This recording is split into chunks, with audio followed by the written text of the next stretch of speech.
Sa araw nga po ito mga kagenggeng, ito nga po pala, samahan niyo po ako magluto ng mais na puti. Ayun nga po, kinakaskas ko na. Nga po, tayo kita nyo.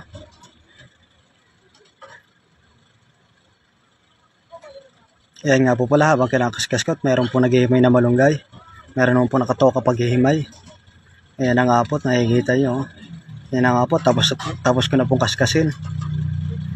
At sinunod ko na po itong sibuyas babang na gayatin. Habang po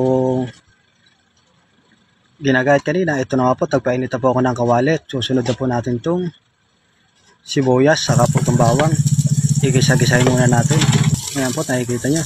Sinunod ko na po itong mais na puti. Ayan nga po, gigisahin lang natin.